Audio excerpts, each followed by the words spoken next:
Let me start by passing the greetings to our Deputy President, Honorable Paul Mashatile of the Republic of South Africa.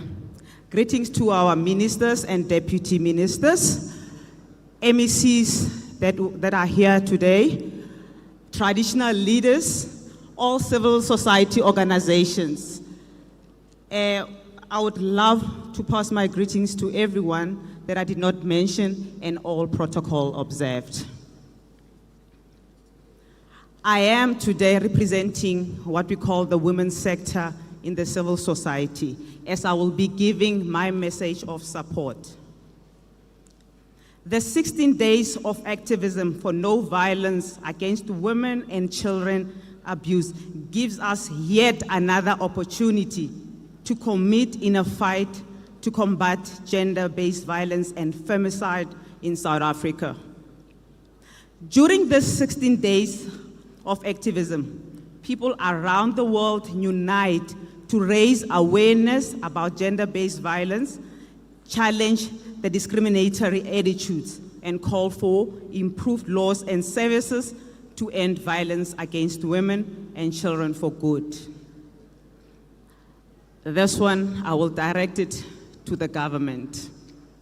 To our government, we are thankful on tightening bail conditions, strengthening parole conditions, and increasing the minimum sentences for perpetrators and providing support to victims through various centers that are in communities. However,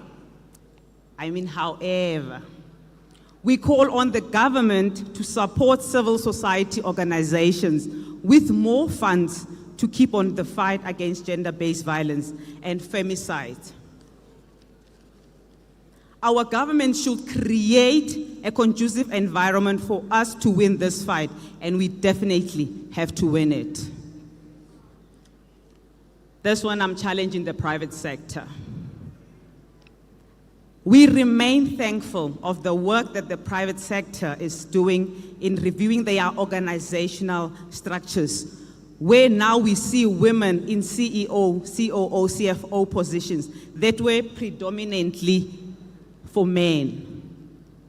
We plead with the private sector to strengthen collaboration with communities-based organizations in combating gender-based violence and femicide.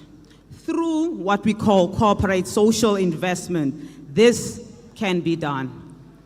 It should be in events like this, where private sector should be represented and come forth and tell us what is their plan in combating GBVF. Public-private partnership should be at play to fight gender-based violence and femicide in our communities. To my beloved civil society organization,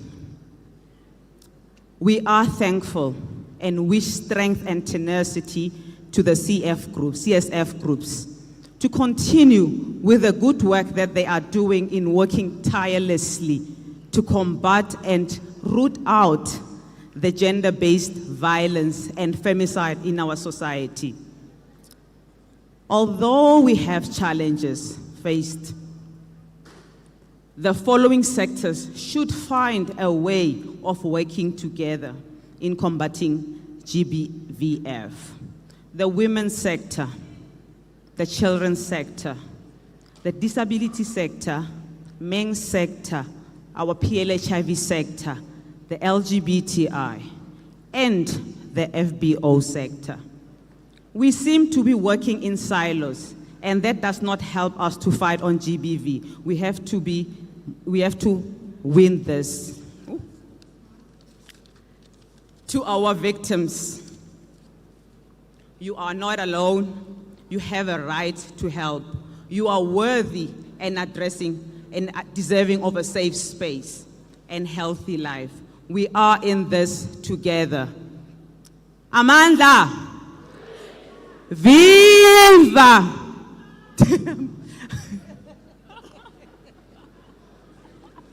Amanda! I was going to say Malibongwe. Ikamalama Koskas. Now, in my previous deployment, I was the timekeeper. So I think I must assume that responsibility, DP and Donakolo for now, so that we save time. All messages of support, we are only left with 10 to 15 minutes. I'm going to be a timekeeper. I'm giving you only 3 minutes so that the DP is supposed to speak around 11:25. Ke a leboga Mokhuduthamaga, Deputy President, Tonakgolo, Bo-Minister le di-Deputy MECs, community ya rona, CSF leadership led by the Deputy Chairperson of the province, Comrade Tumelo Gaekao, all protocol observed. I'm Dimakato Agamulusi, the Chairperson of Dr. RSM CSF and the founder member of Greater Town People Living with HIV and the LGBTIQ+ legend. I received the 16 actors on ending violence against women and children on the 8th of December 2024, which was coordinated by Lady of Peace Community Foundation and UN Women to support implementation of the NSP on gender-based violence, Pillar 2, and economic empowerment, Pillar 5. Since we use little money from our pockets, we met the peace building 2020. We launched the peace committee with the blessings of the traditional council. Efforts ya tswela pele ka kry-a award go bontsha boeteledipele. We managed to influence the regional magistrate court ka case e re nna le yone ya mme o na le 73 years and a person living with disability who was raped by a neighbor. The magistrate answered life sentence imprisonment. It was the first time in the history of the regional magistrate court of Taung, Rebale Mutwa Sentesiwa life imprisonment. Through the amount that I received from the award, the 30% I invested in our organization, since we know Tonakgolo Dr. RSM is the driest region without funding partners. So the 30% also I invested by buying uniform for the vulnerable children. We started food garden and craft work of beads, flower arrangements, and plastic mats and heads. I'm hoping Orika World AIDS Day, the official, the MECs, little support our work craft to sustain the organization. Through our outreach programs, we managed to mobilize sex workers. They participated in Dr. RSM CSF election. It was the first time in the history of Dr. RSM, the sex worker sector participated in the CSF elections.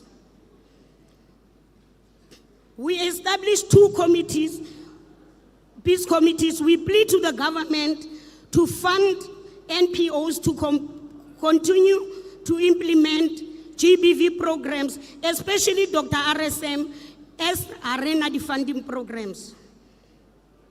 We are building a movement of active bystander from grassroots, and we don't want to leave anyone behind. Raise the bar, stand against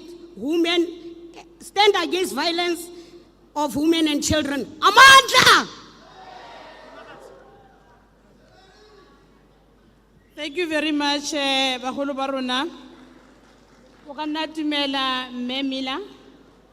Retokopa, our ambassador, there's a chair here. In the meantime, so that immediately you can occupy the chair. You can come. You can occupy the chair, Honorable Ambassador, till the end of the activity. Thank you. Good morning, beautiful Rustenburg. Good morning. My name's Alita. I'm from the United Nations in South Africa, and I bring warm greetings to the Deputy President, to Her Excellency Minister, Deputy Minister, all the honourable guests, ambassadors, the Premier, the Mayor, and you, our community partners. I am here to assure you of the United Nations in South Africa's commitment to work together to end violence against women and children. Do you ever wonder what causes violence? What causes men, predominantly, to be violent towards women and children? Do you ever ask yourself this question? Sometimes we talk about alcohol, we talk about poverty. Do these things cause violence? Do they cause men to be violent against women? In my opinion, they don't. They might make it worse. But what actually causes violence? Are men, when they're born as baby boys, are they angry and violent when they're born? When you hold a baby boy in your arms, your son, your nephew, your grandson, your brother, is he angry and violent? He's not. He's beautiful and he's perfect. You know what causes violence? We do. And violence against women and girls, it exists in every country on earth. This is not a South African-only problem. In my job, I've worked in at least 20 countries on ending violence against women and children. And I know we are the ones who bring up our sons and our brothers to be angry. We are the ones who create environments within society where men and women experience.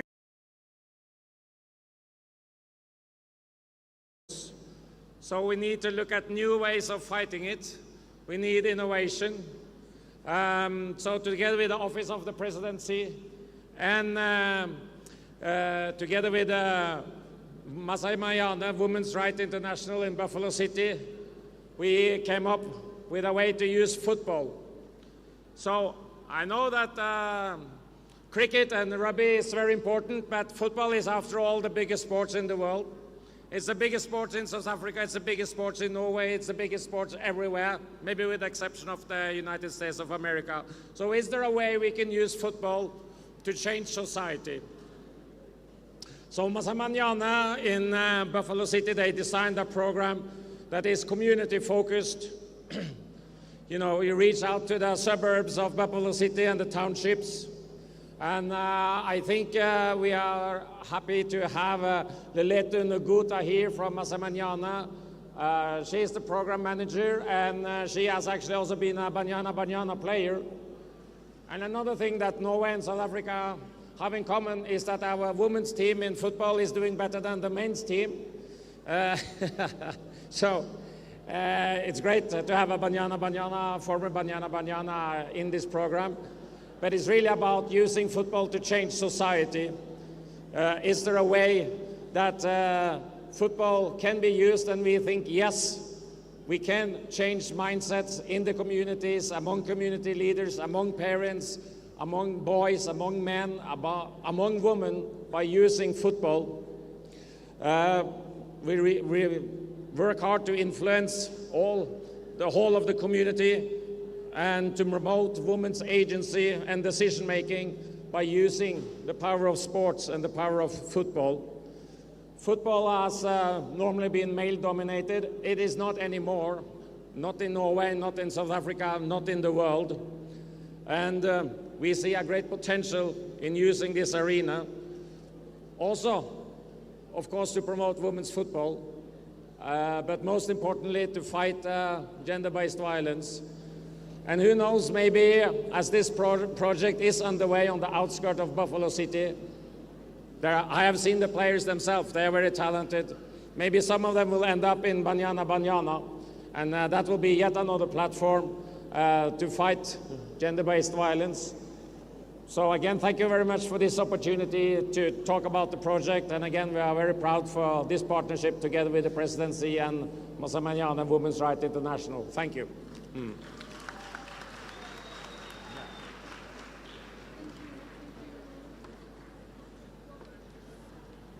Thank you very much, Honorable Ambassador. A ke le rona re batla gore ga tsana ko Norway. A ba bua gore batho ba go bokone bophirima ke batho ba mofuta mang ba mo amogetse. Gongwe o tla re tlala gape ka di investors a kere. Ke go ba re mo lebogempila ka tsela e siameng. Ra leboga bagolo as we welcome the Deputy Chair, Menaidu.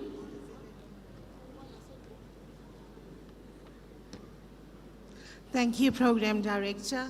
Good morning. I stand on all protocols observed, but kindly allow me to acknowledge the presence of our Deputy President, Paul Mashatile, the Minister, Deputy Minister, Women, Youth and Persons with Disability, all MECs present, all premiers present, all mayors present, my colleague from the Commission for Gender Equality, Commissioner Nomvungo. It gives me great pleasure this morning to deliver a message of support on behalf. Sorry, DM. Okay, thank you. It gives me great pleasure this morning to deliver a message of support on behalf of the Commission for Gender Equality. Gender-based violence and femicide is one of the most serious challenges facing our democracy. This issue represents a continuous violation of human dignity and individual rights. Freedom from violence is a fundamental human right, and gender-based violence and femicide undermines this. The concept of gender equality is premised on the idea of equal rights for all genders, equal visibility, and equal opportunities for empowerment and participation in both the public and private life. It also entails equal access to and distribution of resources between women and men. Gender-based violence threatens this aspiration. Gender-based violence impacts not only the victims, survivors, but also the family members, friends, and colleagues. The economic empowerment of women is also significantly threatened by gender-based violence, as it jeopardizes the ability to earn an income, pursue an education, and access land and other resources. The effects of gender-based violence and femicide extends well beyond physical health.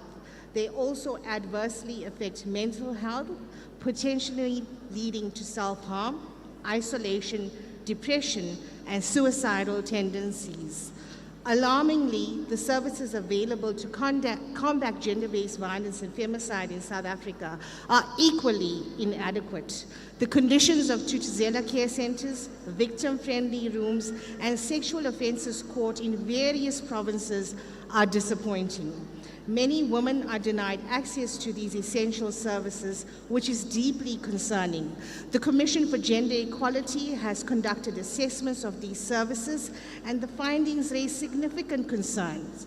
The Commission for Gender Equality has also noted with concern the alarming rate of cases withdrawals due to mistrust in the criminal justice system and existing gaps that discourage victims and survivors. As we reflect on the 16 days of activism against violence against women and girls, it's imperative that we reaffirm our commitment to combating gender-based violence and femicide. The Commission for Gender Equality is dedicated to addressing the issue in partnership with government, other organs of state, civil society organizations, and local communities, particularly through the implementation of the National Strategic Plan on Gender-Based Violence and Femicide, which aims to prevent violence and provide meaningful support.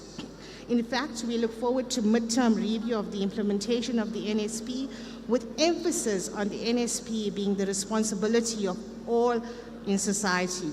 May the next 16 days be days of real action towards addressing gender-based violence against women and girls from diverse backgrounds, sexual orientations, classes, and races.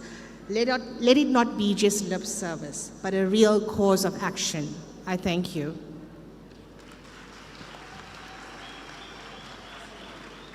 Thank you very much. You have been a very good audience thus far.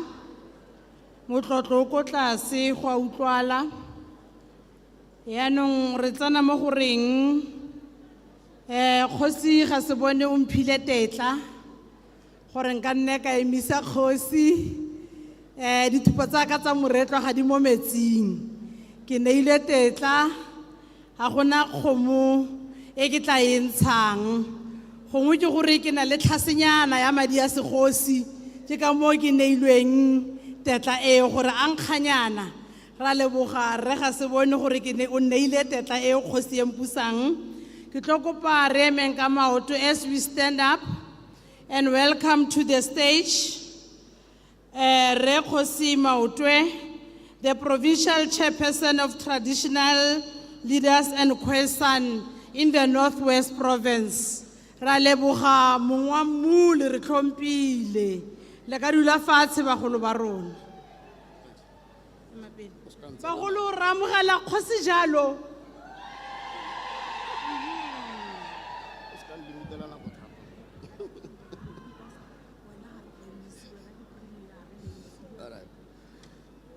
Thank you very much, Program Director, Ms. Susana Danche.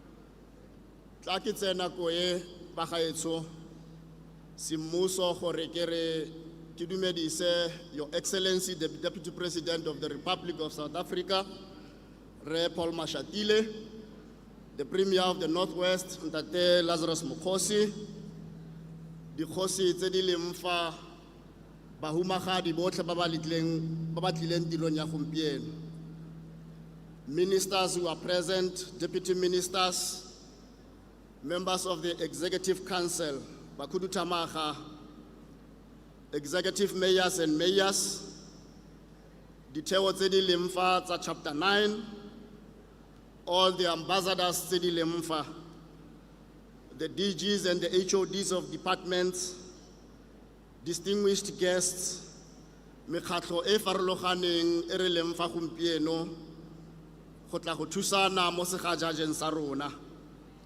bagaetso botlhe ba province ya rona ya Bokone Bophirima le rona baagi ba Rustenburg ke tsana ko e go le dumedisa ka pula.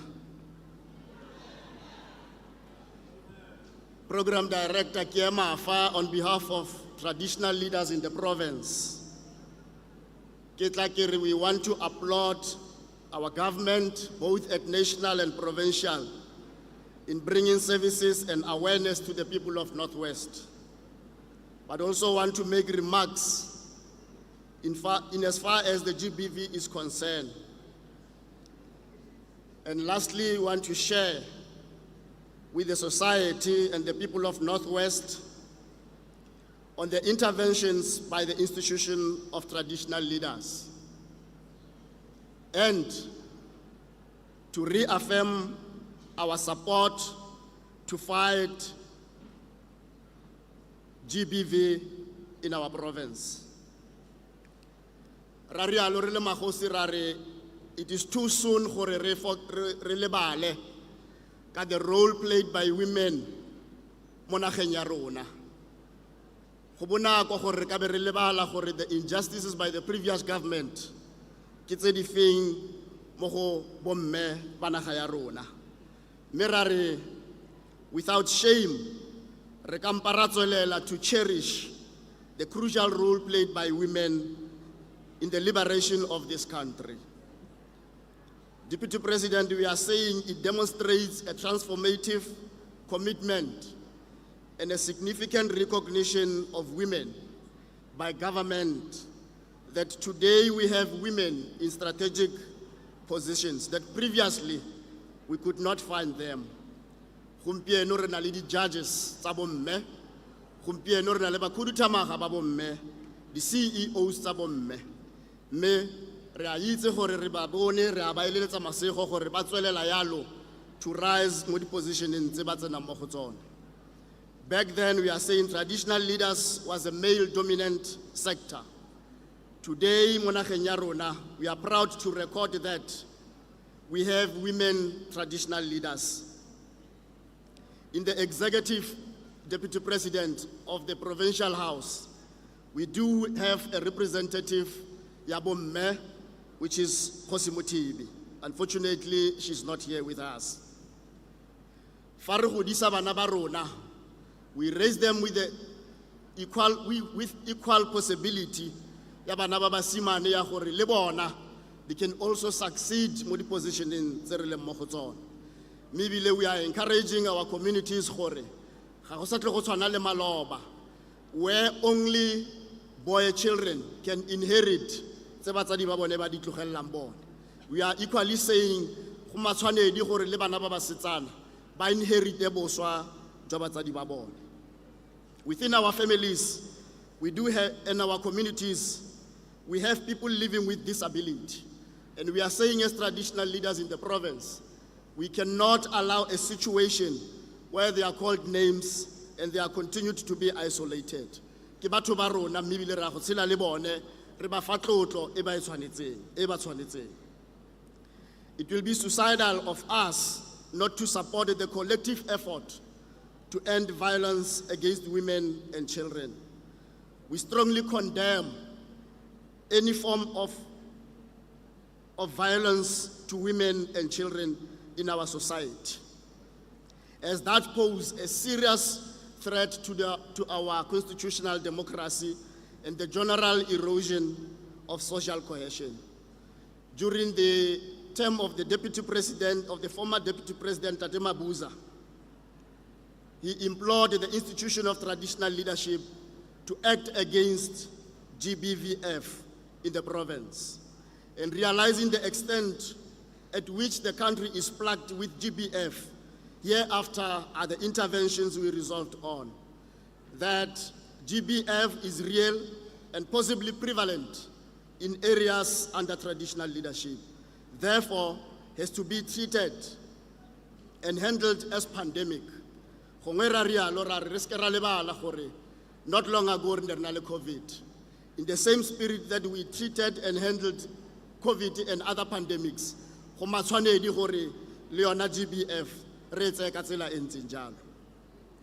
we are saying we will do away with any traditional practices proved to be harmful and disadvantaging women and children, including people with disabilities. But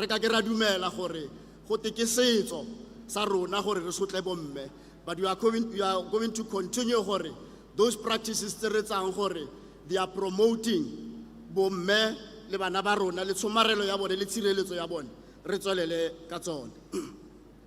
We are saying the inclusion of women in our traditional councils is not enough and will never be enough. But as traditional leaders, we want to accelerate the allocation of land for business purposes to these women that we love so much. If we can accelerate that to Nakolo, so re ba empower economically and foster financial independence. Sorry. I'm saying accelerate because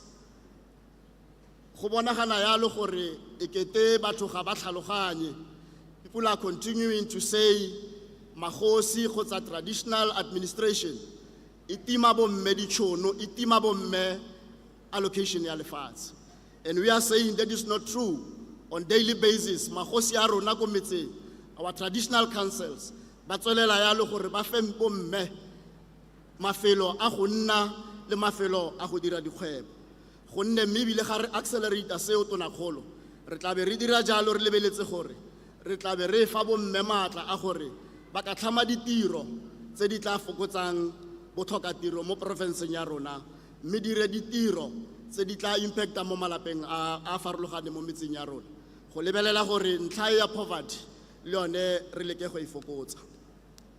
Through the committee of the House, we conducted community outreach programs, creating awareness and encouraging a culture of non-violence and cohesiveness. So far, Tona Kgolo and the Deputy President, we have successfully concluded 3 of the community outreach programs. The one was in Setlagole, in Ngakamudiri Molema. The second one was in Tuelachte, here in Bojanala. And the third one was in Khanalachte. And we are saying, for this same financial year, we are going to end with the one in Khanyesa. Re tla bona mo ngwageng go latelang ka the last quarter of this financial year gore dira jang go Khanyesa. Re tsa gore tla re support ge re dira jalo Mokhuduthamaga. We are saying partnership in the institution of traditional leadership and other stakeholders will be key to fight this scourge. In light of that, we entered into the Memorandum of Understanding with Commission on Gender Equality. And so far, we are together on course. Above that, all traditional leaders in the province signed a pledge to work tirelessly, advocate our position, and collaborate with any other stakeholder to end the GBV. GBV remain a standing item on the traditional council's agenda and community meetings. Program Director, we remain committed and will continue to play our leadership role in making our villages a safe place for bomme le bana ba rona ba setsana. Not forgetting gore le borre gona le ba tlhokofadiwang, but we'll accommodate them as well. We believe if the institution of traditional leadership, the local, in particular the local house and the traditional councils, is not overlooked, but at the grassroots level, ya go tsaya di-programme tse di tla re thusang gore re tlhatloge ka tsone to the provincial house, re bona re tshwaragana le bone gore re netefatse gore within the communities tse ba di eteletseng pele, we fight against GBV. We are saying indeed, collectively, the traditional councils and the local house can effectively make strides. We want to establish and strengthen community-based activism, Tonakgolo. Minister, we are saying perhaps it is the time that they plan. They are funded to plan and roll out their own programs and ring-fence GBV within areas of traditional leadership. Ladies and gentlemen, it is true, together we can do more. Motswana rialo aresi dikwa ke ntjapedi ga se thata le rona ra rialo ra re let's continue to hold each other mme re tswelle pele ka tsona. Let us continue to strive to be a rainbow in someone's dark cloud. Ra rialo ba gaetso ra re together we can take our Northwest province go ya ko pele. Ba gaetso nelwang ke pula ke a leboga program director.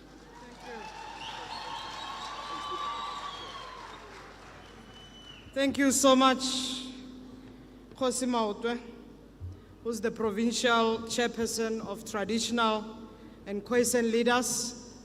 Halala bukoni bupirima halala. Halala bukoni bupirima halala. Nakalina ke mapaseka Steve Letsike, ke ngwana mmu a tswang fa Phokeng kwa Khale. I'm the co-program director. We are going to move on with our program. Next in line, we will call our Premier of Bokoni Bophirima, who is known to many of us as the head of government in Northwest. The good thing, Premier held so many positions, including being the former MEC of social development here in Northwest. So these issues are known to him, and he worked around many of these developmental issues. But I'm going to ask that we will give him a warm round of welcome to this stage. Over to you, Premier.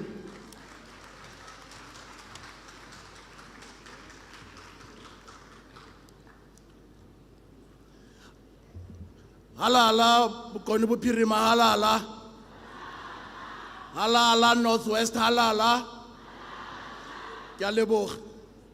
Thank you very much, Program Director.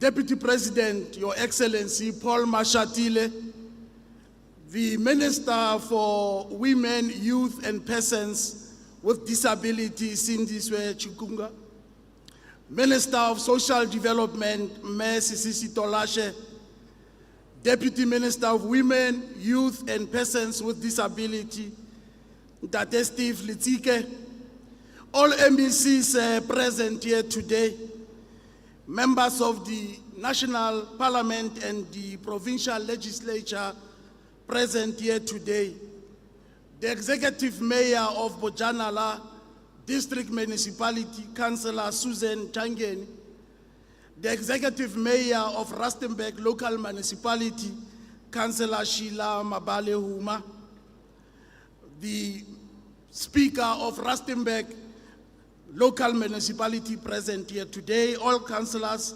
present here today, non-governmental organizations, advocacy group against women and children abuse present here today, members of the civil society, leaders of faith-based organizations, members of the media, the traditional leadership here present under the leadership of Khosi Mautwe, distinguished guest Bagaitso, dumelang lotlhe Bagaitso, Bakwena, Bakhatla, Batlokwa, Batraining,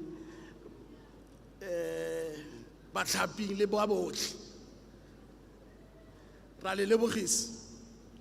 We are gathered here, Deputy President, today to strengthen our ongoing efforts in fighting the pandemic of gender-based violence and femicide, afflicting our communities and in particular, women and children.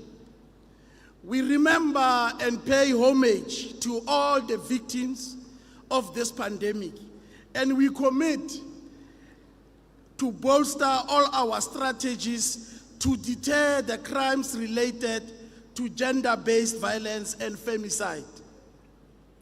However, we can only achieve this if we work together. As a government, civil society, faith-based organizations, le dikgosi tsa rona tse di tlotlegang. Motswana o tlile a bua re ditau di senang seboka di siwa ke none e tlhotsa. Jaanong re tshwanetse go tshwaragana re le ngatana e le nngwe jaaka morafe re lwantshe le roborobo le la go sotlakiwa le go bolawa ga basadi le bana mo nageng ya rona. Program Director, as we reflect on this journey we have traversed since the country's breakthrough of the 1994, we need to do so cognizant of the many socio-economic challenges confronting our people, in particular women and children. But critically, to advance our collective action to end violence against women and children.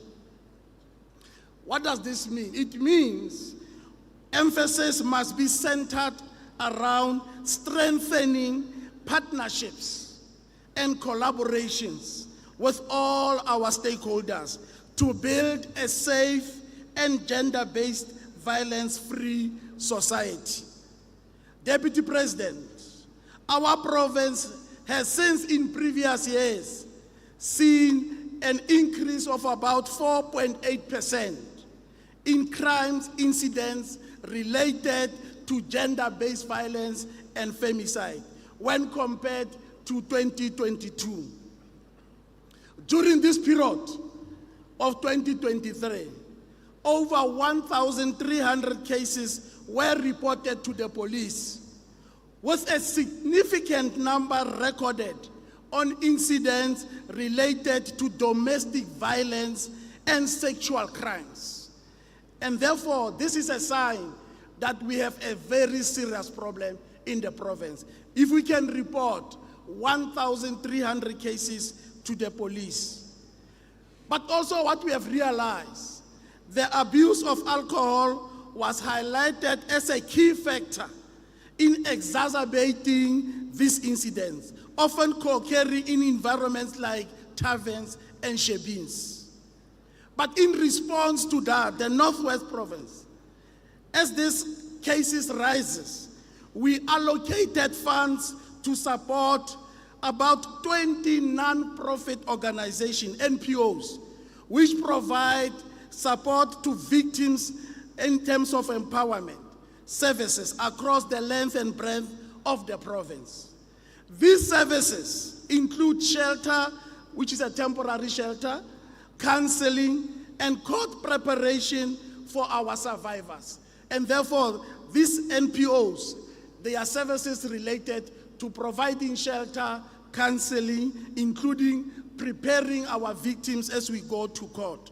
But additionally, Deputy President, we provide financial support directed to these NPOs to empower women-led cooperatives with a primary objective of enhancing economic opportunities for women and reduce vulnerability.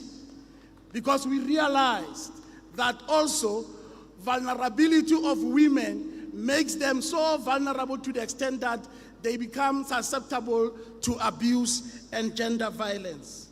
But also as a province, through our department, we appointed about 10 social workers, about 45 gender-based activists who are focused on this issue of gender-based violence and femicides.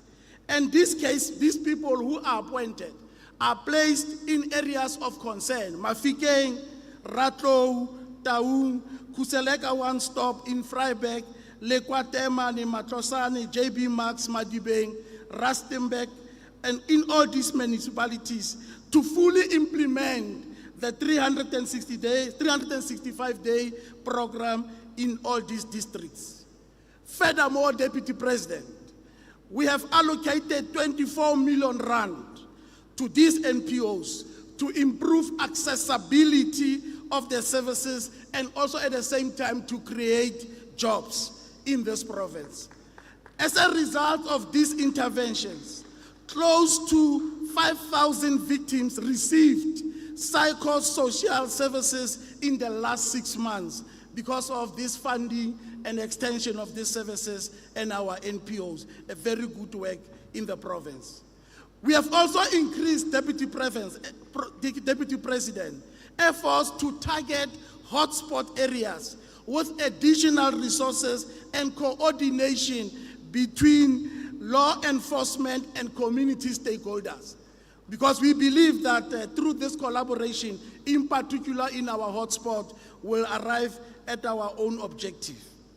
But at the same time, we are emphasizing and we are following our National Drug Master Plan to combat alcohol and substance abuse, which are seen as major contributors to the violence as it's in full swing. Because there's a direct relationship between substance abuse and alcohol with gender-based violence.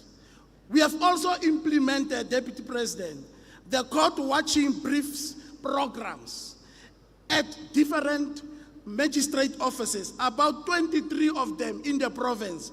That's where we are implementing what is called court watching briefing programs.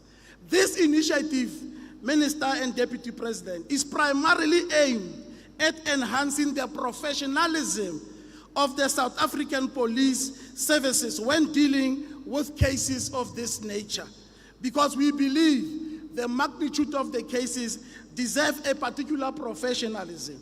But critically, of interest is to reduce the number of complaints emanating from our victims as well as our communities as they are dissatisfied due to the withdrawal of cases in court as a result of incomplete investigations and dockets not brought to the court, amongst others. We are also providing, Deputy President and Minister, comprehensive services on gender-based violence and sexual assault at our Khomotso and Tutuzela care centers. The latter are a one-stop center and are part of a broader anti-rape strategy centered on reducing secondary victimization and to assist victims in their court cases against perpetrators of these hideous crimes. We are currently also having 5 of these centers in hospitals that are located in areas that have been identified as hotspots. This will include Taung, Potchefstroom, Mahikeng, Job Simankana Tabane, as well as Klesdorp Tsepom Complex Hospital. Komoto care centers, what we call KCC, on the other hand, offer what is called essential medical and legal assistance to our victims. They are primarily, Deputy President, aiming at reducing what is called new infections on HIV and sexually transmitted infections, psychological harm, and unplanned pregnancies amongst victims by providing what is called timely, accessible prevention and treatment methods. These centers also provide support to the Tutuzela care centers to improve conviction rate and assist with the process of securing justice by ensuring that enough evidence is collected from the victims by skilled professionals. Program Director, the empowerment of women, either in the form of employment or government procurement spend, remains an apex of our priorities. We believe that there is a correlation between gender-based violence and femicide and lack of economic opportunities for women. To this end, over 40% of women in the Northwest provincial government occupy senior government management positions. While we believe this is a step in the right direction, we need to invest our energies in breaking the 50% mark of giving women in senior management government position in the province. Moreover, for the period ending 2024, 2.8 billion of the procurement expenditure benefited businesses owned by Black women, accounting to 42% of the procurement spend thus far by the end of September. This performance demonstrates our ongoing commitment to support women-owned businesses when compared to the previous financial years, in the same period where we could only account for 32% target of women enterprises. We will continue, Deputy President, to prioritize these enterprises, and we strive to create a country which promotes equal opportunities for all, and in particular, the marginalized and economically disenfranchised, and in this case, African women in particular. I thank you. Thank you very much.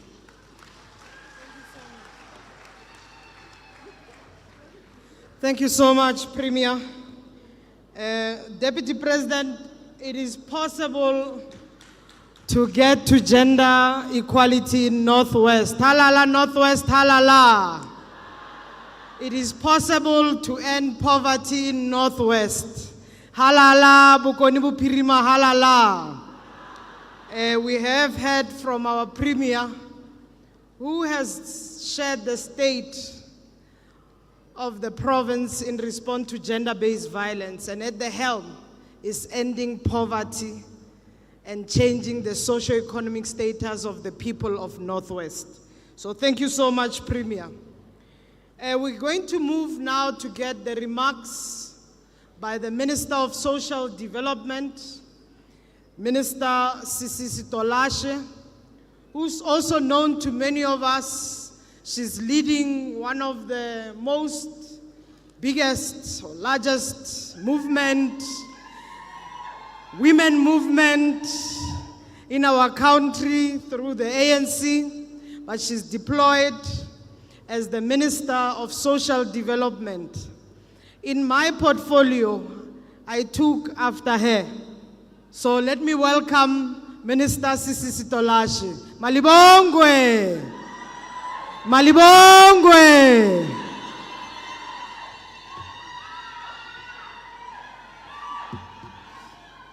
Malibongwe!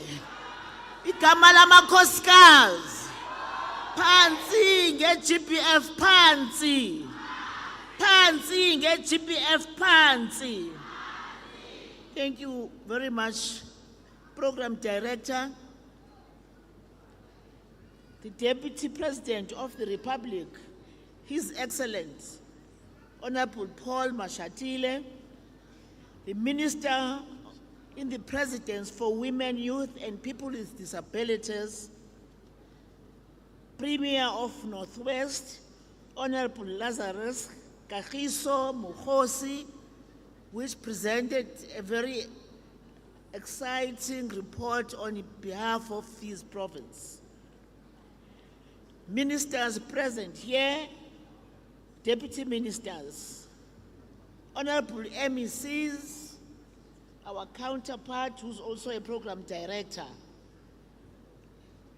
our mayors, our ambassadors and international community, our councillors, our traditional leaders, faith-based organization and their leaders, fellow South Africans, good day. Sekela Mongameli wezwe laseMzansi Africa and fellow South Africans, it is with ambivalence that I stand here in supporting contribution made to the launch of 2024 16 Days of Activism of Now Violence Against Women and Children. However, the mixed feelings are caused by the fact that after 30 years of democracy in our country, women and children are still experiencing high levels of violence, which then means that the majority of this country is not yet liberated, Honorable Deputy President, because women in this country are in the majority, which then creates a very, very unfortunate situation, and hence we are here today to come and take stock on the work that we have done in partnership with our partners that are present here, but also what our government did in the last 30 years in making sure that we deal with the scourge decisively. Honorable Chair, I would come and account on behalf of our government, but the Department of Social Development in particular. We would all know that we have long adopted a 365 days of activism campaign of no violence against women and children. And we also continue with interventions in relation to no violence against women and children, including gender-based violence and femicide. And this has reached epidemic proportions in South Africa. We have indeed 365 days plans that are reviewed annually, and we conduct ongoing campaigns on GBF that are targeting people in different age groups, particularly women and children, considering their vulnerability. In doing so, in 2024, there is a particular theme that has been agreed upon, and this theme says, I quote, 30 years of advancing collective action to end violence against women and children. And Honorable Chair, this year's theme, it focuses on prevention and economic empowerment to foster financial independence and resilience. The campaign, emphasizing addressing the root cause of GBF, promote positive masculinity, promoting gender equality and creating economic opportunities for women and children. Chair, the theme aims to accelerate and amplify multi-sectoral and whole of society accountability. And within this theme, we have agreed that we must have sub-themes so that we can deal with everything else that talks to our gender-based violence as a strategy. And in the sub-theme, for example, we have a sub-theme that is saying harnessing technology and innovation to combat gender-based violence and accelerate a gender-inclusive digital economy. And this sub-theme, Chairperson, it focuses on the integration of gender perspective in the digital economy. It is exploring the potential of new technology to prevent and respond to gender-based violence and femicide, and fostering a zero tolerance attitude towards GBV online and on digital spaces. As a department, we have made significant progress in implementing programs that address the basic needs of majority of our people, including service to victims of violence and crime. However, this could not induce in us a feeling of complacency. We acknowledge and thank our many partners that are here today. Some are not here, we recognize that. But kakulu kakulu, those who are forever with us in fighting the scourge and are present today. And those are part of the NGOs, CPOs, FPOs. They always form part and a crucial link in the chain of service delivery as implementing agencies. Mr. Deputy President, our President of the Republic, Dada Cyril Ramaphosa, had approved a national strategic plan on gender-based violence and femicide in March 2020, if you would remember. The strategy is aimed at ensuring a coordinated national response to the crisis of gender-based violence and femicide by government of South Africa and the country as a whole. It is then our responsibility as a country to ensure protecting of survivors to gender-based violence by creating an enabling environment through the provision of a comprehensive, integrated, and sustainable care and support services. Chairperson, the DSD is leading on the implementation of Pillar 4, and the Pillar 4 talks to the response, care, support, and healing. This pillar seeks to ensure that every survivor of gender-based violence has access to appropriate and sensitive response, care, and support that facilitates immediate containment measures in the long-term healing. It recognizes that effective response, care, and support is integral to healing and comprehensively working towards eradicating gender-based violence in South Africa. Chairperson, the DST has been heeding the call to implement the National Strategic Pillar 4. So let me share the intervention that we have implemented as a department in response to the issue of gender-based violence. DST has initiated the National Emergency Response Team to provide immediate and positive response in the form of psychosocial services following an incidence of trauma within 72 hours in order to lessen and diffuse the emotional impact of a traumatic experience and to prevent the onset of post-traumatic stress disorder. Chair, we also have established a partnership with the Department of Public Works and Infrastructure, and this partnership resulted in the allocation of a handover of infrastructure for utilization of our one-stop centers, which we call them Khuseleka one-stop centers, and some shelters for women and children is in the response to the care and support services to victims themselves. These Khuseleka one-stop centers serve to provide a place of refuge where victims of crime and violence can be offered, and a comprehensive and continuum package of service from one central point or under one roof by different stakeholders. Services are rendered by a multidisciplinary team of law, enforcement, and social service providers. The number of these centers increased to 4, while that of shelters increased to 144 in our 48 districts in our country, which is 52. Other state properties were identified and will be refurbished and converted in the centers and shelters to cover the 5 provinces that don't have yet those centers and the 5 districts without shelters. Chair, we've employed additional 200 social workers in all provinces to assist in strengthening the workforce in the fight against the rising scourge of gender-based violence.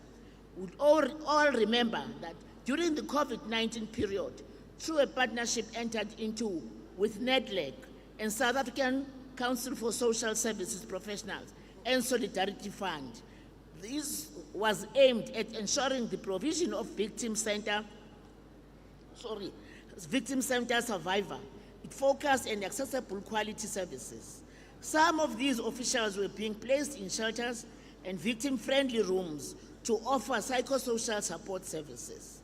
We have also trained 100 gender-based violence and femicide ambassadors and deployed them in 30 hotspot areas across the country.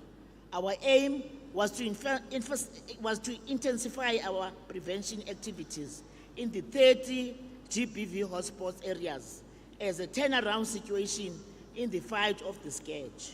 We've also strengthened social behavioral change programs through education and awareness, creation particular programs that are positive, targeting men in particular as agents of change, initiatives such as the Men as Positive Role Models, Everyday Heroes brand, Orange Day campaign, Men's Parliament, and Boy Assemblies. As Kulume Interfaith and Pastors' Wives campaign, targeting interfaith sectors, village to village, targeting tribal and traditional authorities in dealing with gender stereotypes, harmful cultures, practices, and to promote the change in attitudes and behavior. Honorable Chair, more than 2,000 men were reached through men's dialogue in the current financial year. We conducted an integrated campaigns on gender-based violence and anti-substance abuse and crime prevention at institutions of higher learning. This was deliberate for the fact that we all know what then happens in that space, wherein our younger people get involved into all these social ills, and at the end, women and children become victims. And in doing so, we were trying our best to make sure that we educate them and make them to understand the implication of abuse of alcohol on other substance abuses. Honorable Chair, our young people that we have managed to touch and talk to them quite closely are plus minus 20,000 in this financial year. We see this as an achievement. However, we cannot be complacent, as we said earlier on. We also develop an intersectoral shelter policy for victims of crime and violence. The aim of the policy is to integrate and promote intersectoral collaboration by bringing all relevant stakeholders within the shelter components to play their respective role for the benefit of the victims, as well as ensuring standardization of services. We have developed the policy of provision of psychosocial support services. The aim of the policy is to standardize the provision and quality of psychosocial services in the country for the benefit of victims in particular. We also developed the Victim Support Services Bill, which is aimed at regulating services for victims of crime. The bill, which this is very important, seeks to uphold the rights of victims, including those of gender-based violence, and place them in the center of the criminal justice, affording them the same rights as the accused and perpetrators. We would remember historically, the perpetrators were forever treated differently and far better than the actual victims. And this bill seeks to address that. We are calling upon our people, our partners, to please work with us for this bill to go through. Chair, we also provide funding for the CSOs for effective implementation of gender-based violence program. And a total of 168 CSOs we have funded them through criminal asset recovery accounts. Chair, we've also developed a DSD sector funding policy, which is aimed at standardizing funding of CSO in the sector. Community-focused initiatives are poised to allow multidimensional approaches to dealing with inequality and violence. In addition to intervention at community level, there is also a need for strengthening of multi-sectoral intervention. The criminal justice, Honorable Chair, need the support of community members and CPOs whose responsibility is creation and maintenance of safe space in the respective community. As a department, Honorable Chairperson, we commit that we remain quite committed to our programs and our partners as we continue working to end violence by supporting victims, preventing abuse before it starts. We know we cannot do it alone. We all have a role in this together. As different departments and the government as a whole, civil society organizations, private sectors, and community at large, once again, we call upon your firm stance that you took for us to together fight the scourge.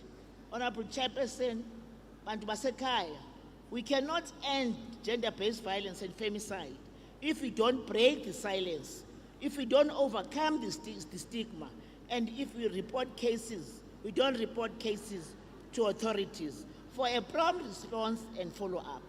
The protection and care for victims of gender-based violence and femicide They take collective efforts. No institution or individuals alone can eliminate this impediment to full rights, gender equality, and development efforts. I thank you, Chairperson.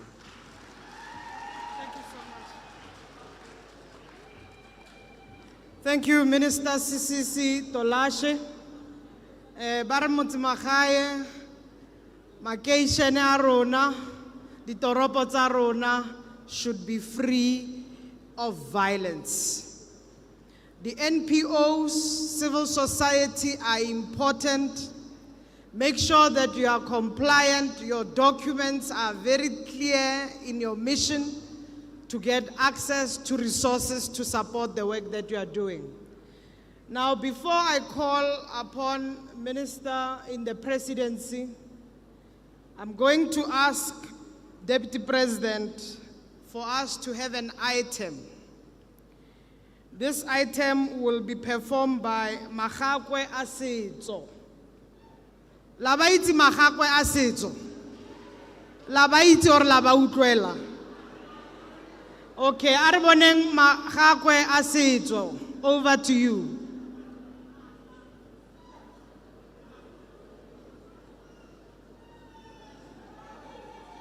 Hala.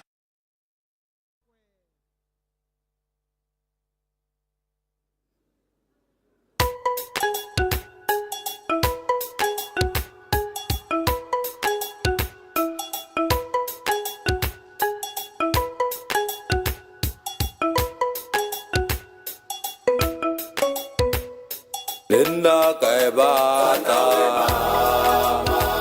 Getawa Weapana, Getawa Nipuno, Taba, Adifene, Linda Kaibata, Getawa Weapana, Getawa Nipuno.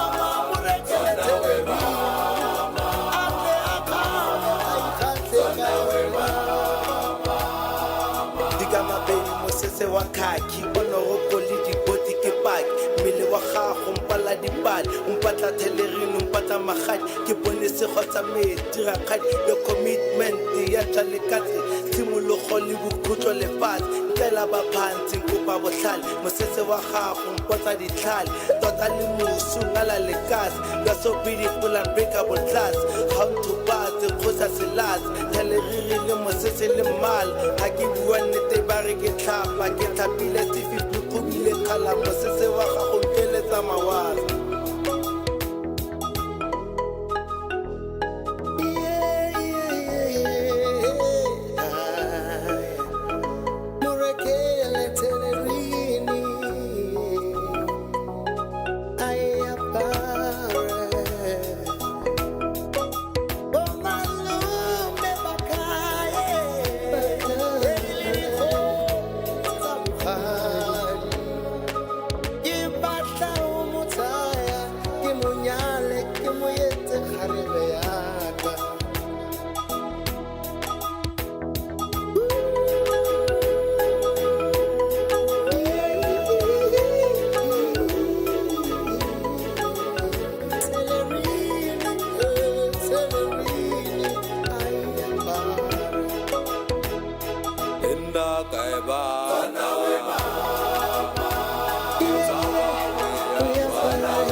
Deep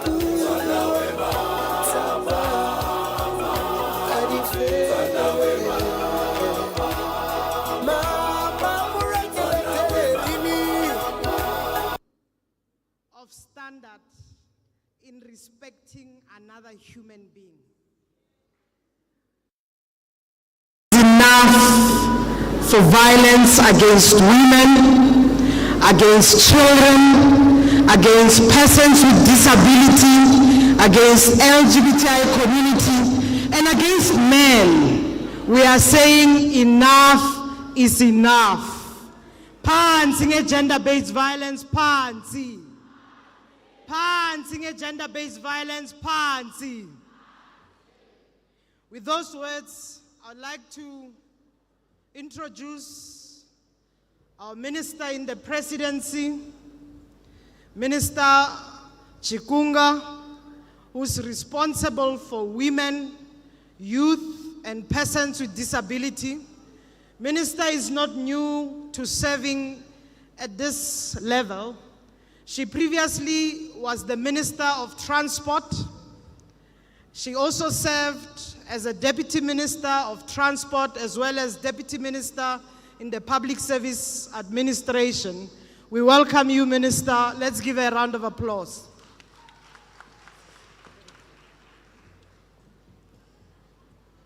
Thank you very much, Program Directors, who also is the Deputy Minister of Women, Youth and Persons with Disabilities in the Presidency, Ms. Steve Litsike, also the MEC for Social Development in the province of Northwest, Ms. Tanchi. Let me acknowledge with respect and honor His Excellency Deputy President of the Republic of South Africa, Honorable Paul Mashatile, Honorable Minister of Social Development, Ms. Sisi Tolashe, the Premier of the Province of Northwest, Honorable Lazimohoshi, Ministers and Deputy Ministers, Members of Parliament and Members of Provincial Legislature, Mayors and Councillors who are here with us, religious and traditional leaders present here, particularly Hoshi Mawote, MECs. I also want to recognize the presence of the EU Women's Rep, Ms. Miller, Chair of the Commission of Gender Equality and other Chapter 9 institutions, Norwegian Ambassador, His Excellency, Mr. Sida, members of the civil society, distinguished guests.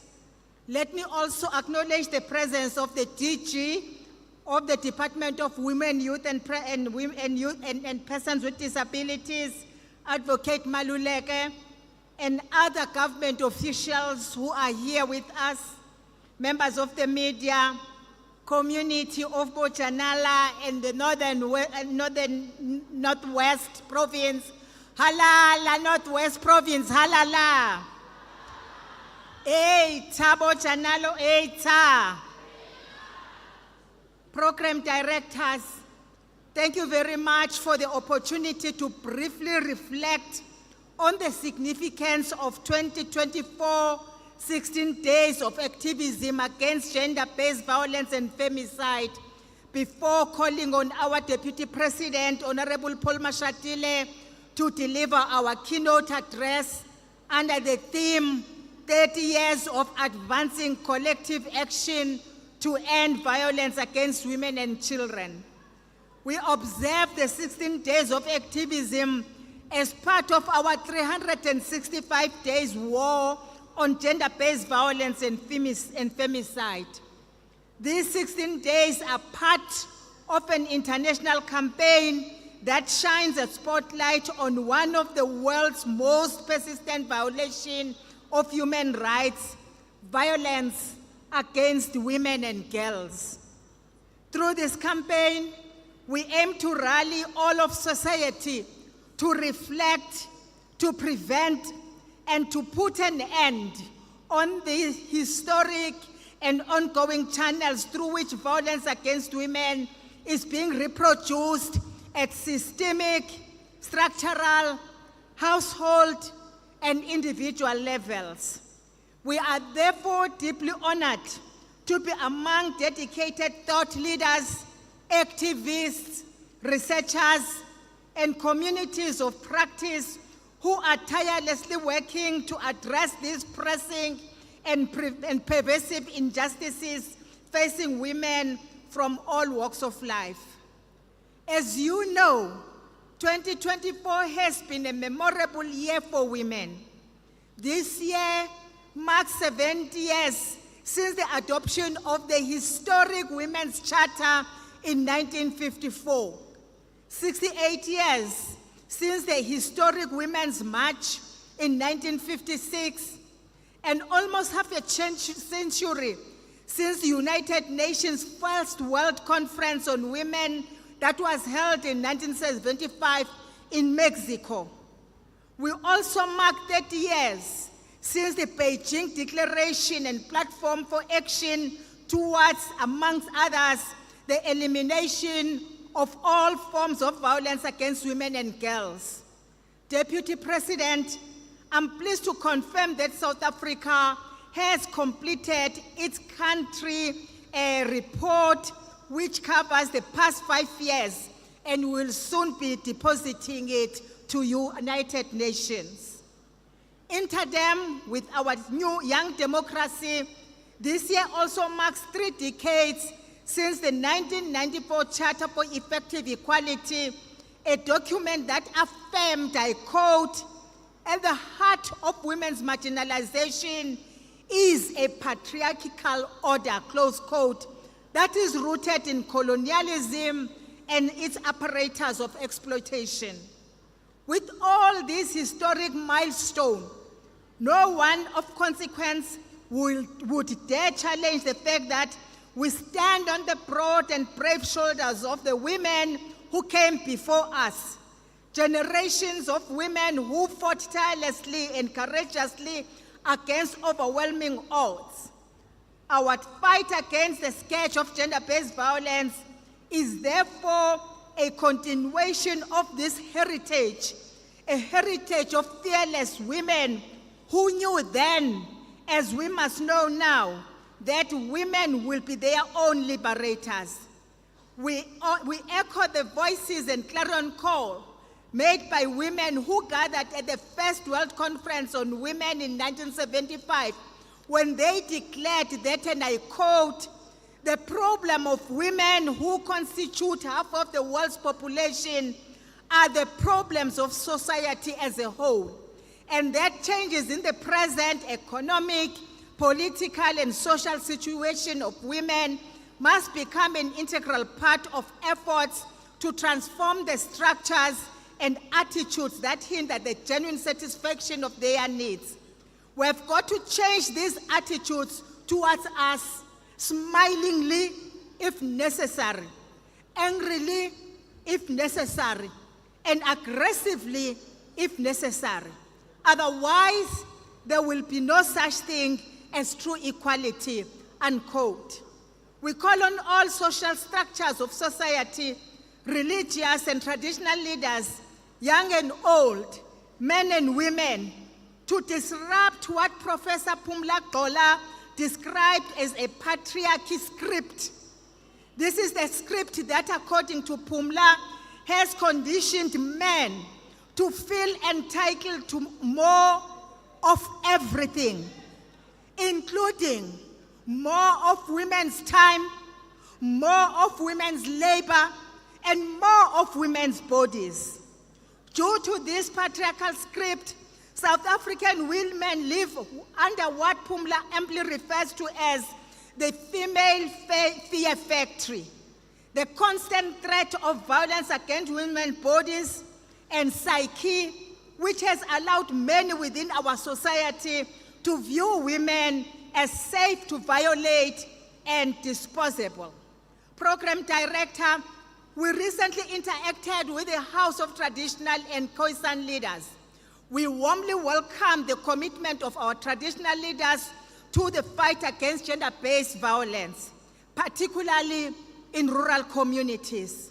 We have also held very fruitful consultation with the South African Council of Churches as part of our efforts to rally the religious community against the scourge of gender-based violence, which sometimes happen right in the churches. The recently published study on the prevalence on gender-based violence and femicide by Human Science Research Council offers critical insights into the pervasive nature of this violence in our society. As we calibrate our policies and preventative strategies, we are reminded to situate gender-based violence and femicide within the historical struggle of women to be recognized first and foremost as human. Only when our dignity is restored can we hope to end this systemic of domination and subordination that thrives on exploiting, undervaluing, and violating women as a way of life. After all, gender-based violence is hardly a random occurrence. It happens within the context of uneven power relations, the privileging of certain voices over others, toxic masculinity, and oppressive cultural practices. Furthermore, the rise in substance abuse, including alcohol and drugs, has significantly exacerbated gender-based violence. We therefore require a multifaceted approach that addresses these root causes while also providing support services for survivors and holding perpetrators accountable. This includes legal reforms, education programs, economic empowerment initiatives, and community-based interventions. Over the next 5 years, we will prioritize the transfer of land to organized women. Land as a productive asset, and land is the basis of all wealth. Our campaign demands all hands on deck.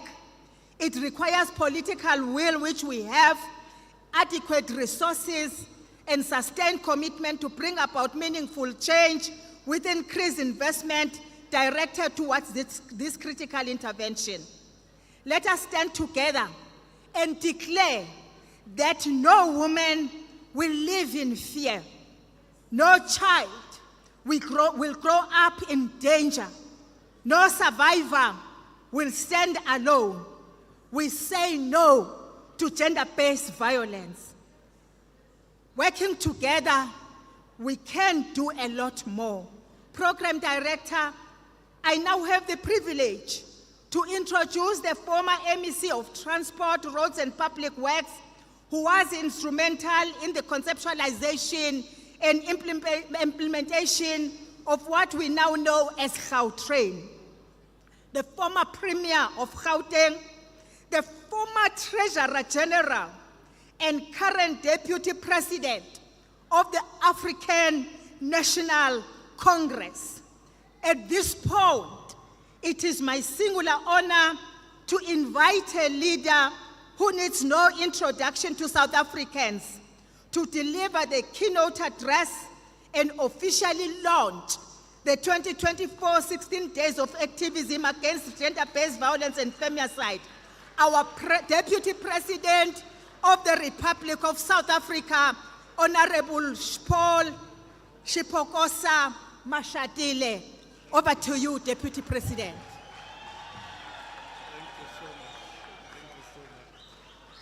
Thank you so much. You may be seated.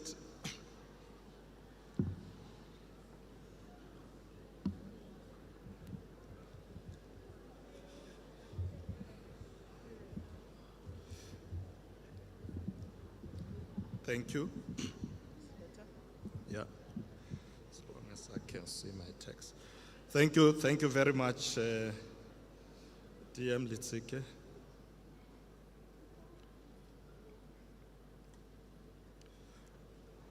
Co-program directors, Deputy Minister in the Presidency responsible for women, youth, and persons with disabilities, DM Steve Litsike, and Northwest MEC for Social Development, MEC Susanna Danji, our host, Premier of the Northwest Province, Ntate Lazarus Mokhosi, and all MECs of the Northwest Province here present.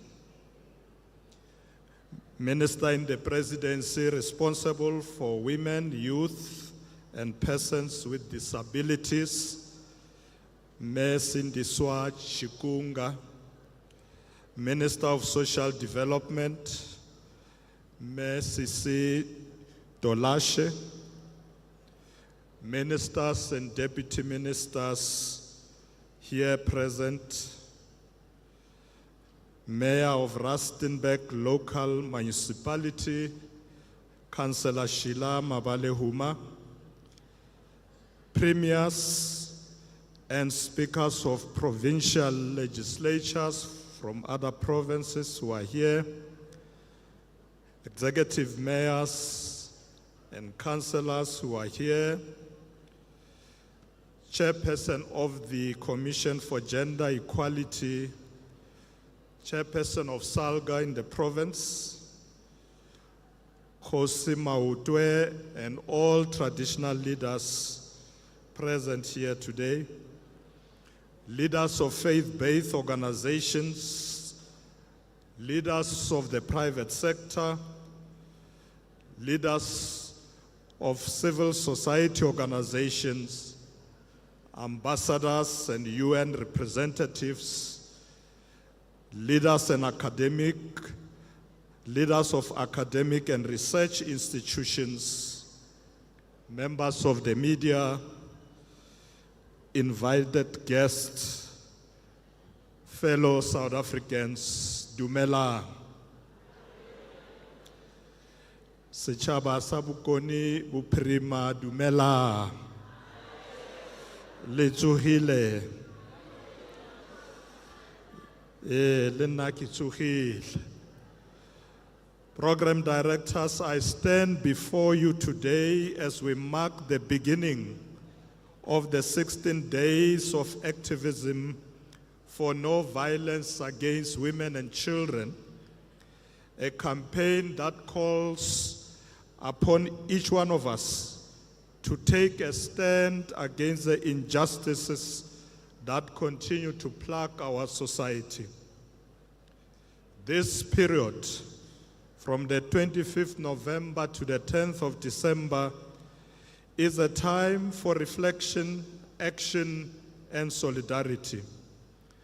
During this period, we collectively raise our voices to draw attention to the persistent violence against women and children. However, a full year of action is required to combat gender-based violence and femicide, not just during these 16 days. This year's theme, 30 years of advancing collective action to end violence against women and children, serves as a reminder of the progress we have made and the work that still lies ahead. For 3 decades, we have been united in a shared vision to create a world free from violence and discrimination. We have witnessed the power of collective action in raising awareness, supporting survivors, and advocating for policy changes that protect the most vulnerable amongst us. Compatriots, in South Africa, every year, thousands of children fall pregnant. According to Statistics South Africa, last year's birth to teenage girls aged between 10 and 19 years represented 12% of all births. In numbers, we are talking about 102,648 girls. These are not just numbers. They are young girls who should be in school, playing with their friends, dreaming about their futures, and building their hopes. We must understand that child pregnancies do not happen in a vacuum. They are the result of deep-rooted socio-economic, cultural, and educational issues. Many child pregnancies are the result of rape and sexual abuse. This indicates a decline in moral standards within our society, and we must deal with such individuals by reporting them to the police, denying them bail, and placing them in jail. If we are to win this battle against GBV, we must act collectively and not shield those who commit these heinous crimes. Compatriots, as government, we are committed to taking the findings of these surveys seriously, and we will integrate them into our work. These findings will fit directly into the National Strategic Plan on Gender-Based Violence and Femicide, the NSP on GBVF, which provides the roadmap for our national response. The government is working with all sectors to develop an action plan that will be implemented. We will collaborate towards a plan that prioritizes the needs of the most vulnerable and guarantees the inclusion of everyone in our joint endeavor to eradicate this violence. This is a national crisis that requires a national response. I assure you, we are fully committed to taking these findings forward to build a safer, more just society for all. As part of its continuous commitment to combating this scourge, the Cabinet has approved dealing with gender-based violence and femicide as if it were a pandemic. The foundation of this approach lies in a clear focus on three key areas. First one, strengthening institutional arrangements, which we are advancing by establishing a multi-sectoral National Council on Gender-Based Violence and Femicide to coordinate and drive efforts across all sectors.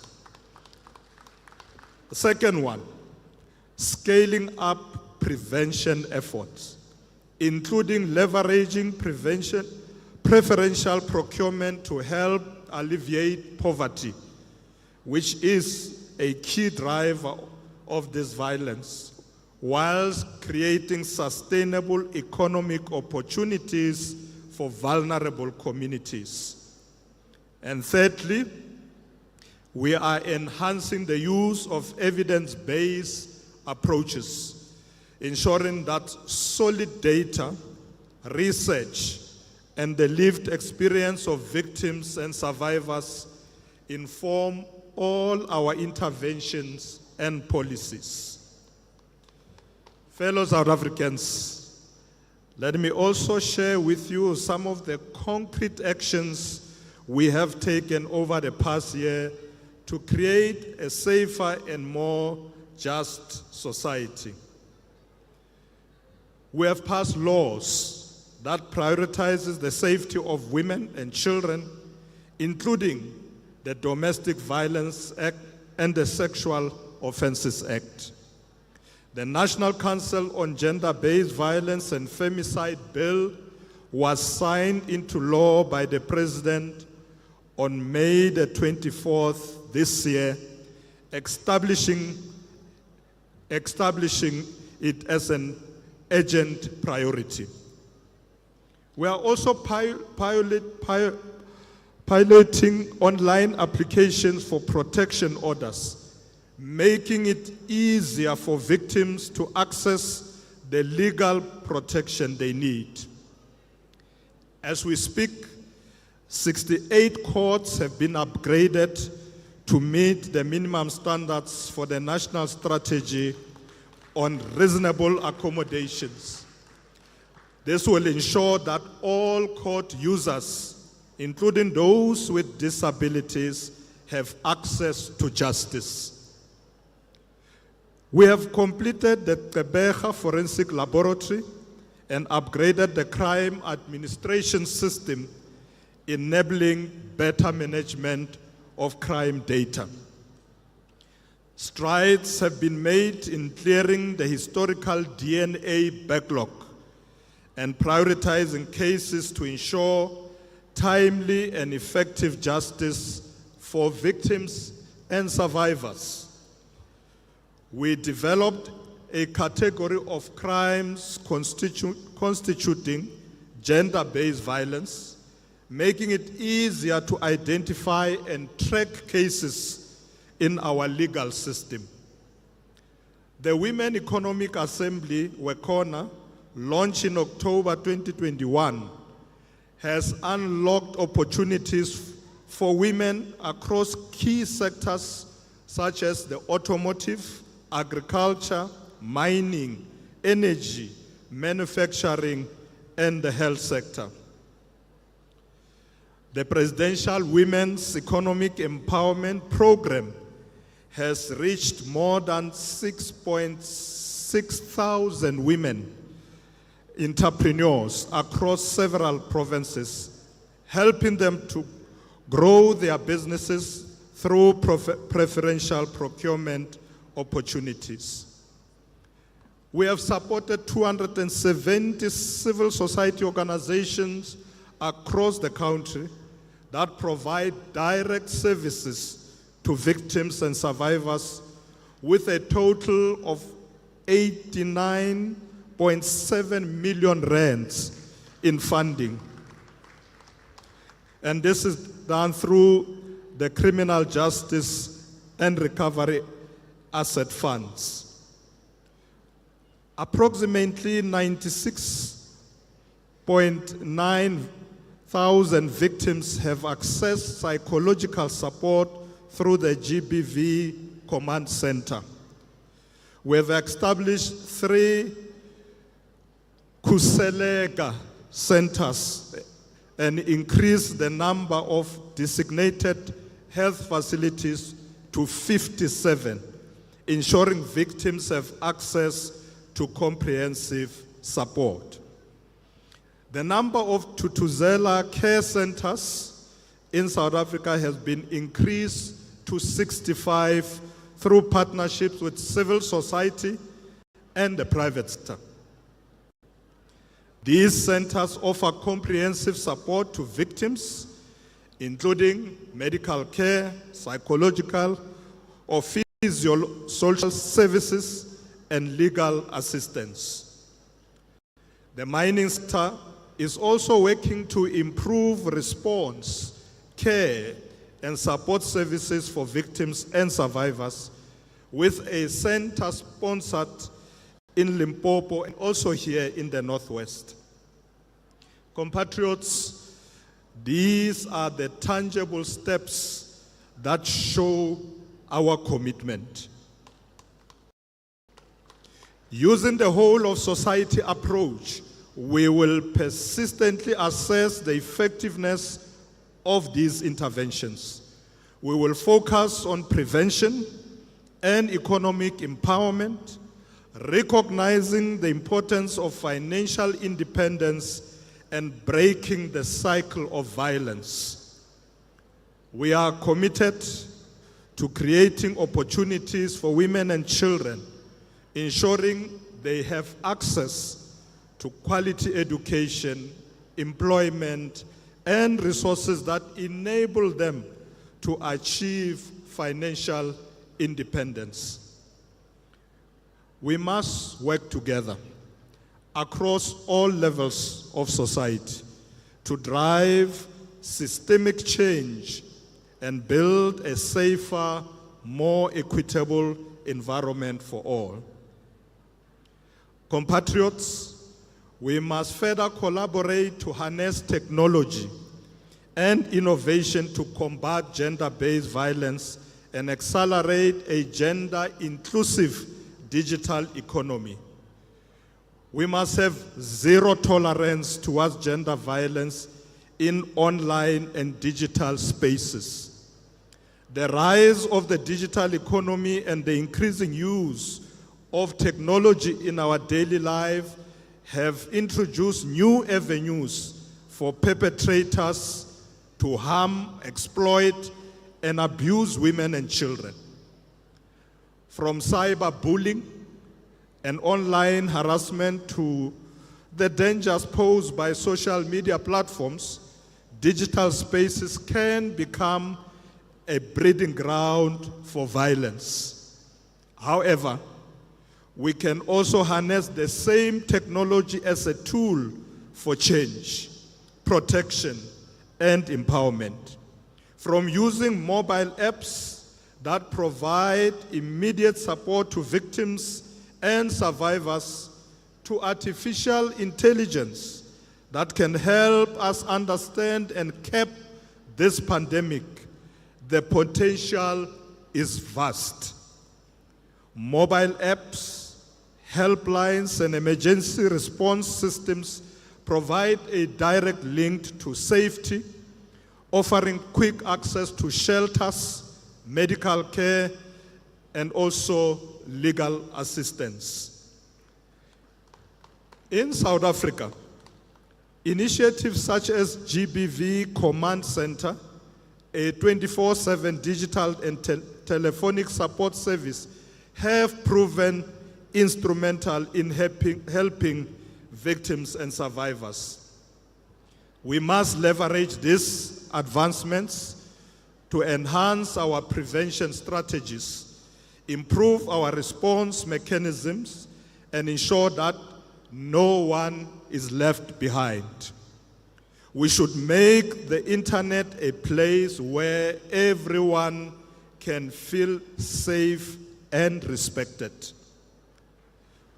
Moreover, accelerating a gender-inclusive digital economy is essential for empowering women and children. Access to technology and digital skills can open new economic opportunities, enabling financial independence and resilience. As we embark on these 16 days of activism for no violence against women and children, let us harness the power of technology and innovation to drive systemic change. Let us not forget that technology can be a force for good. It has the potential to save lives, connect victims and survivors, to support and also hold perpetrators accountable in ways that were previously unimaginable. Fellow South Africans, while progress has been made, the road to eliminating gender-based violence in South Africa is long and requires sustainable commitment and action. It is not enough for us to simply react to violence. We must prevent it. Meaningful change requires collective action from all sectors of society.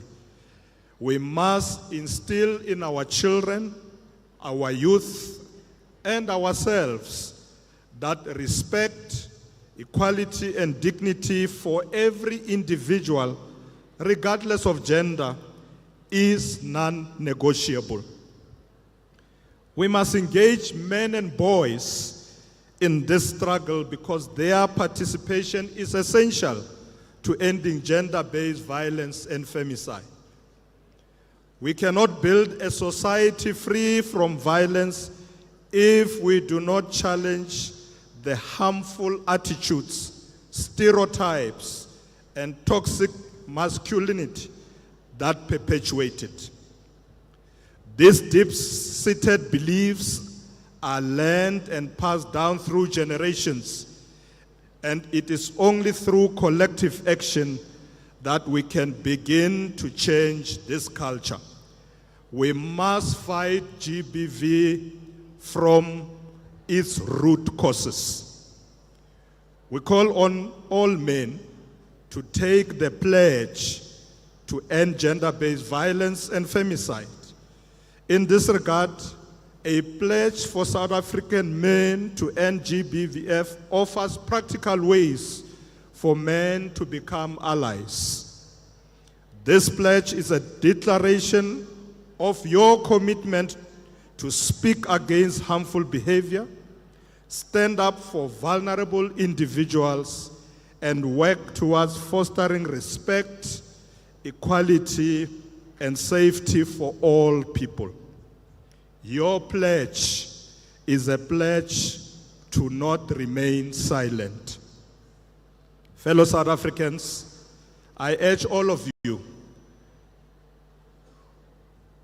government, traditional leaders, faith-based communities, civil society, business, development partners, communities, and individuals to commit to this fight.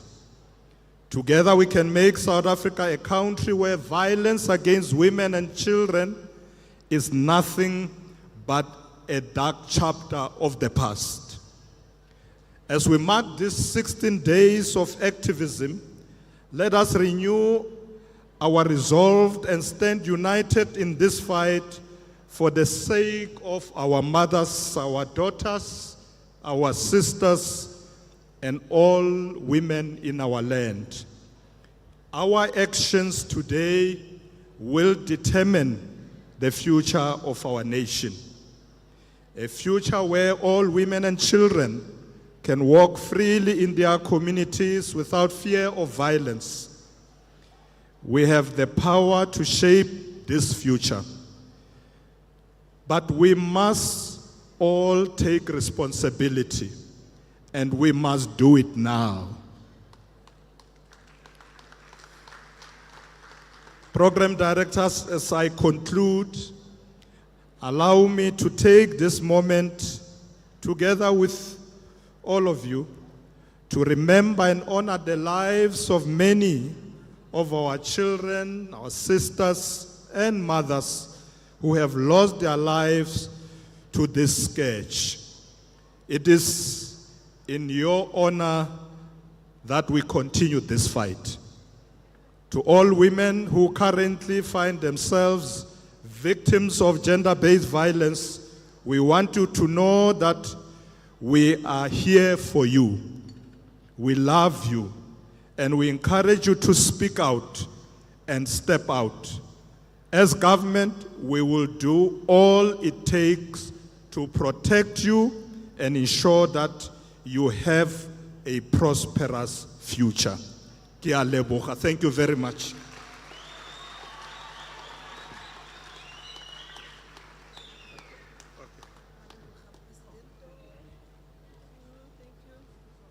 Thank you very much, Bagolo Barona. Ne ke thile ka re tla bona ka ba khudutamaga gore ge deputy president a tswa mo sareleng go emua ka maoto. Ba khudutamaga ba eme ka maoto. Setšhaba se dutse fatshe na ba re ba le bontsha gore tshwanetse le dire jalo. Ke tlhompho bagolo. Ke tlhompho. No, thank you very much, Bagolo Barona. Thank you very much, Bagolo Barona. And let's also appreciate our Deputy President, re go utlile moeteledipele wa rona gore bana ba rona ba tshwanetse ba ye dikolong, and re go utlwile gore we say no to bana ba ba imang e sampele ba banyane. In the Northwest, Deputy President, we have that situation in Ratlou municipality where we saw many school children getting pregnant at an early stage. And we have also listened to your message, Deputy President, among others, when you said our communities, civil society, traditional leaders, we must work together to make sure that refenya le roborobole. We have also heard you, Deputy President, in terms of implementation of the National Strategic Plan. It has 6 pillars, And fortunately, Deputy President, as a province, we already have a program that will implement in terms of the National Strategic Plan, starting with the first to the third pillar. We'll be opening a shelter in Mahikeng municipality sometime this week. So all that you have said in terms of a program, we already have that program.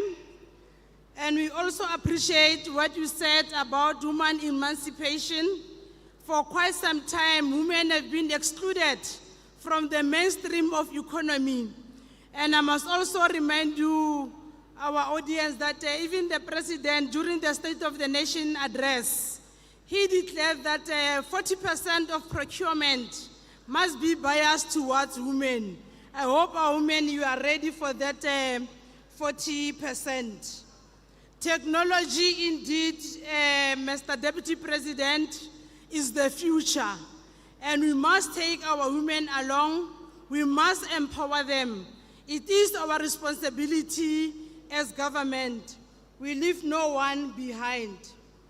At this stage, we are now moving towards the signing of the pledge for men to fight against gender-based violence. The pledge is the initiative of the President of the Republic of South Africa, who called upon all men in South Africa to make a commitment to fight gender-based violence by signing this pledge. And the Deputy President also today have made that call. The DP will lead the process, but before I call upon the DP to lead the process, I will indicate gore the DP, the DP will join us, the Premier of the province will join us, Bakudu Tamaha Babo Rent at Delehari, you'll join us. I only see you if you can come to the stage. And then if you can come to the stage, leadership, may you please also join us to the stage. Our traditional leadership, Hosima Utemfa will be leading you. May you please come, Borrevans and Rababisa, Mahosi and MECs, if we can come to the stage now. Our ambassador, if you can also come to the stage. We have seen the national chair and one member, Ntate Pizwe, from the senior citizens. If you can also join us, Ntate Suhularo and Ntate Pizwe, to the stage. We are also requesting that 3 males from the civil society, if they are also part of us, they must also join the signing. So those are the leadership that will be led by the Deputy President. The DM will firstly, DP, read the pledge. Immediately after reading the pledge, the Deputy President will be the first to sign, followed by the Premier, Mahosi Aruna, and our MECs and the ambassador. And as this process, immediately after the reading of the pledge, arts and culture, if they are still around, they can come in and sing for us. If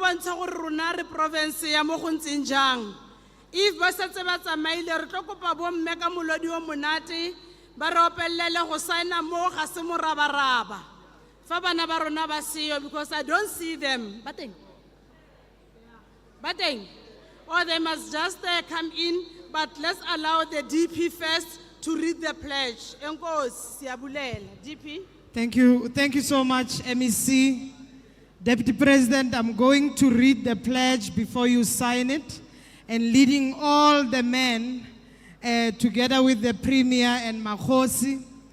This is the pledge that is titled Elevating the Fight Against Gender-Based Violence in his State of the Nation that was led by President. And the pledge reads as follows: As men, we commit to always to treat all women as equals, treat a woman as a person, not as an object or possession, support women as best as we can, and actively play the part to challenge rape culture and stop any forms of prejudice, abuse, or violence against women. We call out other men for their inappropriate behavior on inappropriate comments towards women. Respect a woman as I would expect to be respected. Being a role model in teaching boys in our families and our communities that experiencing their emotion is not a sign of weakness.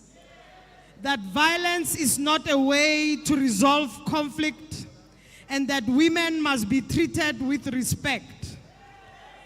Treat other women on how they would like to be as mothers, sisters, or daughters to be treated. Advocate for the safety and well-being of children, and actively work against all forms of abuse and violence. Call out and correct inappropriate behavior towards children by adults and peers. As men commit to never raise hands against women, intimidate, threaten, or demean any other women, whether it is physically, verbally, emotionally, or sexually, or allow any other person to do so. Men commit to never perpetuate stereotypes about women or assume anything about a woman from what she is wearing. Make a woman feel violated by the gaze, the words or actions, or make her uncomfortable due to the presence of men. Men commit to never make physical or sexual contact with a woman without her explicit permission or force her into something she doesn't want to. Men commit to never condone or remain silent about gender-based violence. Men commit to never walk away from their responsibilities as fathers if they have children.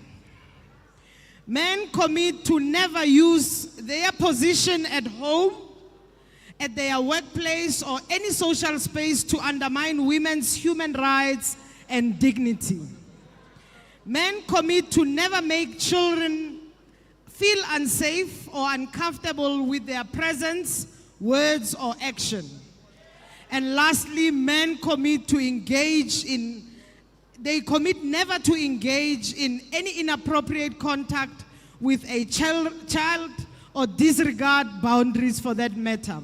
This is the pledge that the Deputy President is committing all men and calling on all of you not only just to sign on this pledge. Deputy President has mentioned it's also available online. Go on online and join Madoda of this country, men of this country in this pledge. We are led by you, Deputy President, to sign. Le ka nna la tsena bo babynyana la bina. Tsenang. In fact, you must sign. Tsenang le bineng. A re etsa mogolokwane Deputy President wa signa bagolo. Ga re je ngwana ka modidi. And then I call the Premier. Yes, you can. Honorable Premier, are mududuetseng. Wanambu. We call Ambassador. Atumelang tatele hari Honorable MEC. Makhosi ya rona. Khosi ya rona mongwammu. Makhosi a otlhe a tla latela. Morago ga magosi go tlo latela senior citizens ba tshare go pala boelang go morago pele. Senior citizens. Khosi se hula ntate se hularo. O tla morago ga magosi. Ntata Sehularo o tla morago ga magosi.